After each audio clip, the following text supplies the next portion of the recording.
Apa kabar semuanya? Semoga kita semua selalu dalam kondisi yang sehat. Saya Catherine Swastiambarini, Koas Angkatan 34. Pada hari ini saya akan mempresentasikan jurnal yang berjudul Gare Osteomyelitis pada mandibula yang disebabkan oleh gigi yang terinfeksi. Dan juga saya ucapkan terima kasih kepada Dr. Gigi Sinta Amini SPRKG selaku pembimbing saya. Baik, kita akan memulai presentasi pada hari ini. Gare osteomyelitis atau nama lainnya adalah Gares Chronic Non-Suppurative Sclerosing Osteitis merupakan tipe osteomyelitis kronis non-suppuratif dan biasanya terjadi inflamasi dan pembentukan tulang periosteal pada bagian inferior border mandibula. Epidemiologinya, Gare osteomyelitis ini sering terjadi pada anak-anak dan juga remaja, yaitu antara rentang usia mulai dari 2,5 tahun hingga 31 tahun dan lebih sering terjadi pada mandibula dibandingkan dengan maksila. Etiopatogenesisnya bisa disebabkan oleh infeksi odontogenik maupun non-odontogenik. Gambaran klinis dari Gare osteomyelitis itu sendiri biasanya pada lesi awal itu asimptomatik. Kemudian terjadi inflamasi rahang yang dapat menyebabkan asimetri pada wajah. Kemudian pasien mengalami limfadenopati dan juga leukositosis, demam, dan juga pada bagian yang terinfeksi terdapat fistula kulit dan juga menimbulkan drainase purulen serta mengalami parestesia bibir bawah. Adapun gambaran radiografi dari Gare osteomyelitis ini bervariasi tergantung derajat keparahan dan klasifikasi lesinya. Perkembangan lesi yang lebih lanjut dan lebih kronis akan membentuk lapisan tulang baru sehingga korteks akan semakin menebal dan tampak berlapis-lapis, sehingga pada gambaran radiografis itu biasanya menunjukkan onion skin. Lokasi paling sering terdampak Gare osteomyelitis ini biasanya pada posterior mandibula, yaitu pada area yang mengalami infeksi atau gigi yang belum erupsi serta perkembangan folikel gigi. Kemudian dari gambaran radiografisnya ini batasnya itu terlihat terdapat transisi bertahap pola trabekula normal dan juga pola granular. Untuk struktur internalnya terdiri dari gambaran radiopak dan sklerotik dan juga terlihat sequestrum yang lebih radiopak dibandingkan dengan tulang di sekitarnya. Kemudian untuk efek terhadap jaringan sekitar. Jadi semakin kronis lesi Gare osteomyelitis ini dapat mengubah kontur luar dari mandibula sehingga ketebalan mandibula menjadi abnormal dan menimbulkan asimetri wajah. Kemudian akar gigi dapat mengalami resorpsi eksternal. Lamina dura menjadi kurang jelas karena menyatu dengan tulang sklerotik granular di sekitarnya. Dan juga pada gigi yang non-vital, ruang ligamen periodontalnya biasanya mengalami perluasan di daerah apikal. Kemudian di sini ada kasus contoh Gare osteomyelitis yang terjadi pada mandibula sebelah kanan.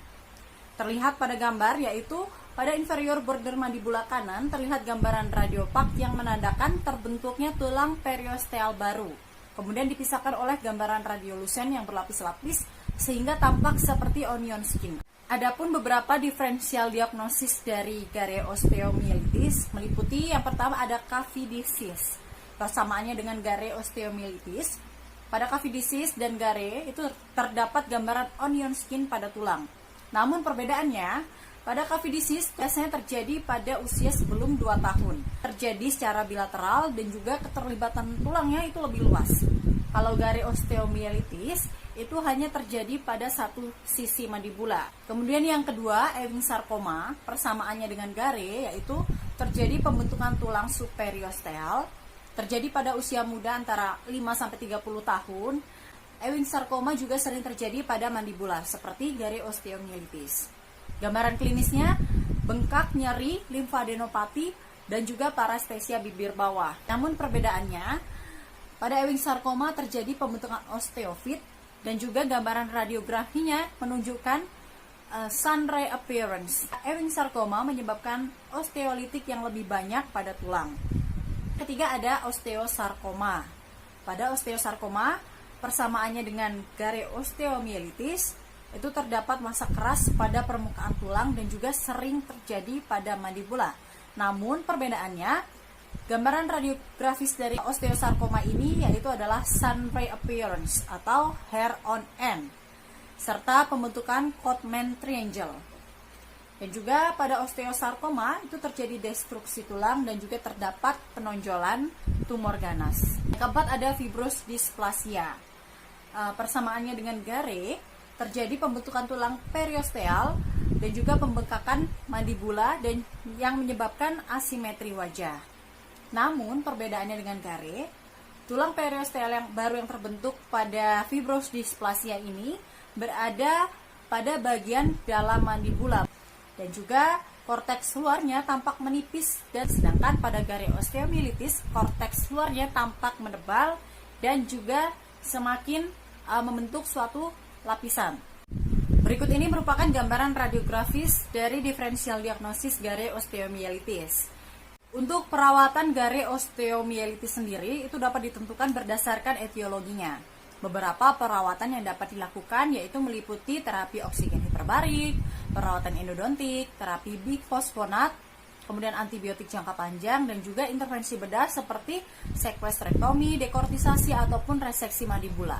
Baik, sekarang kita akan masuk ke laporan kasus pada jurnal. Pada jurnal ini terdapat 2 kasus. Pada kasus yang pertama yaitu anak perempuan berusia 8 tahun mengeluhkan pembengkakan dan asimetri wajah pada area mandibula kanan.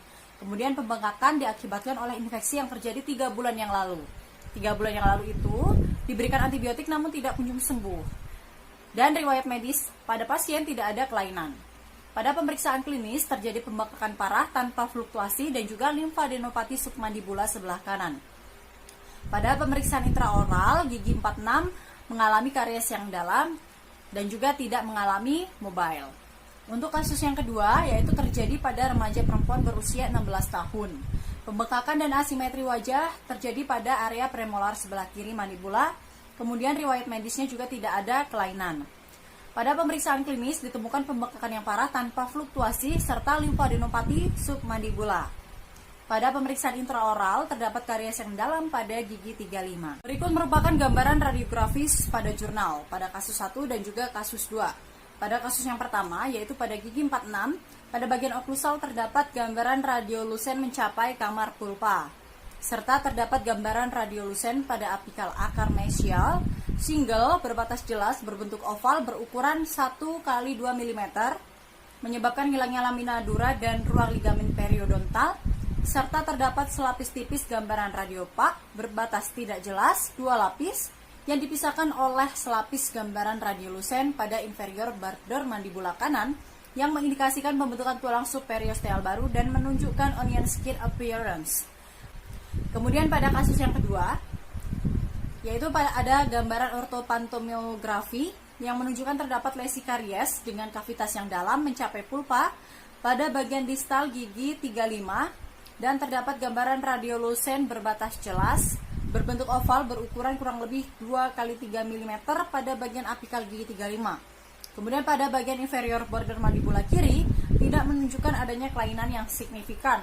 Kemudian pada kasus ini juga dilakukan pemeriksaan CBCT. Untuk kasus yang pertama, pemeriksaan CBCT menunjukkan formasi tulang baru dan terdapat tunnel-like defect pada permukaan cortical vestibulum dari tulang yang mengalami inflamasi. Vestibulum mandibulanya itu terjadi penonjolan tulang. Bisa dilihat perbedaannya sebelah kanan dan juga sebelah kiri. Kemudian untuk kasus yang kedua, gambaran CBCT menunjukkan deposisi tulang secara horizontal pada permukaan vestibulum mandibula. Kemudian penata laksanaan untuk kedua kasus ini. Pada awalnya itu akan dilakukan perawatan endodontik. Namun karena pasien menolak akibat alasan tertentu yaitu rumahnya jauh, kemudian biayanya yang cukup mahal, akhirnya kasus pertama dilakukan ekstraksi gigi, kemudian dilakukan kontrol postoperatif. Untuk kasus yang kedua sama, dilakukan ekstraksi pada gigi 35. Namun pada kasus yang kedua ini pasien itu tidak kembali lagi ke klinik sehingga tidak dapat dilakukan kontrol postoperatif. Berikut ini merupakan gambaran radiografi kontrol postoperatif setelah 4 bulan perawatan pada kasus pertama. Untuk kasus yang pertama ini bisa kita lihat pada lingkaran yang berwarna kuning yaitu area pasca ekstraksi dari gigi 46, terlihat gambaran tulang alveolar yang sudah kembali normal serta pada area inferior border mandibula yang ditunjukkan oleh anak panah berwarna putih, kontur tulangnya sudah kembali normal dan gambaran onion skinnya sudah tidak terlihat. Sedangkan untuk gambaran CBCT menunjukkan penurunan ketebalan tulang kortikal dan terdapat original cortex Kesimpulan, gambaran radiografi pada kedua kasus menunjukkan adanya infeksi periapikal akibat karies dengan kavitas yang dalam pada gigi posterior. CBCT yang dilakukan pada kedua kasus menunjukkan adanya deposisi tulang dan formasi tulang baru pada permukaan kortikal vestibulomandibula. Oleh karena itu, ditegakkan diagnosis gareosteomielitis. Baiklah, itulah tadi presentasi tentang gareosteomielitis pada mandibula. Mohon maaf apabila masih banyak kekurangan. Semoga kedepannya kita bisa jauh lebih baik lagi.